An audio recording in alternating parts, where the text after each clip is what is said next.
This is Tim Bryce with my column titled, Removing Palmetto Palms. We moved into our current residence about 30 years ago. At the time, we backed up to a bit of a Florida jungle with pines, oaks, and several palmetto palms. At first, I thought the palmettos gave the house a Florida feel to the property. There was one catch, though, which I learned early on. You had to constantly maintain the palmettos or they would grow out of control, bringing vines and vermin with them. So once a year, I would give them a haircut, which was no small exercise. It took several hours to prune them back accordingly and several garbage cans or bags to dispose of all the fauna. As years went by, I finally acquiesced and hired workers to come in and clean out the palmettos, along with the associated vines and weeds growing there. This became an expensive endeavor as it cost me thousands of dollars to maintain the property. I desperately wanted to put an end to this vicious cycle, so I finally contracted with a trio of companies to dig out the palmettos, extend my sprinkler system, and sod the area. To do the job, my first contractor obtained a bobcat digging machine to remove the palmettos. If you are unfamiliar with bobcats, think of it as a mini bulldozer. Frankly, he saw it as a relatively easy job, which shouldn't take much time to perform. Wow, was he in for a surprise. The palmettos were so old, their root structures were deep in the sandy soil of Florida. At first, I thought the palmettos were getting the better of him. Nonetheless, he persevered. The roots were so deep, I thought the bobcat would flip over as he tried to extract them. Slowly, though, one by one, he successfully pulled them from the soil.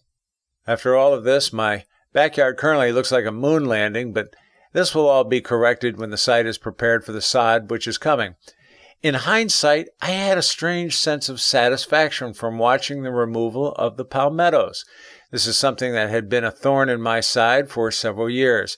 I was so disgusted by it, I often thought of pouring gasoline on them and burning them out, which of course would see me ending up in jail. So you can imagine my frustration in maintaining these palms. Watching the removal of something as nagging as the palmettos actually put a smile on my face. Finally, it's over, I said to myself, and I felt a great sense of gratification come over me, something I haven't experienced in a long time. Good, it's over. Hot damn, I thought, and I poured myself a congratulatory drink.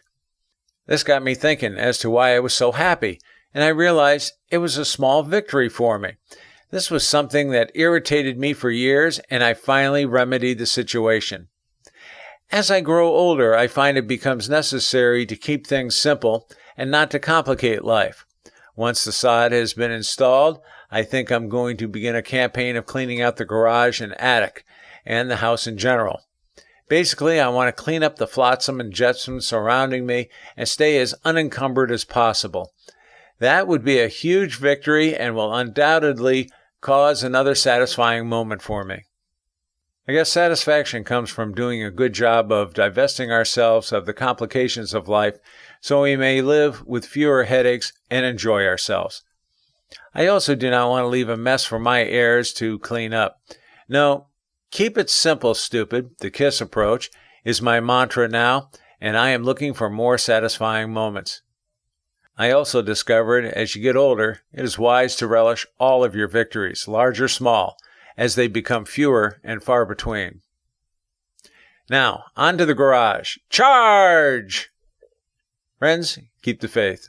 This is Tim Bryce in Palm Harbor, Florida. Follow me on the internet at timbryce.com.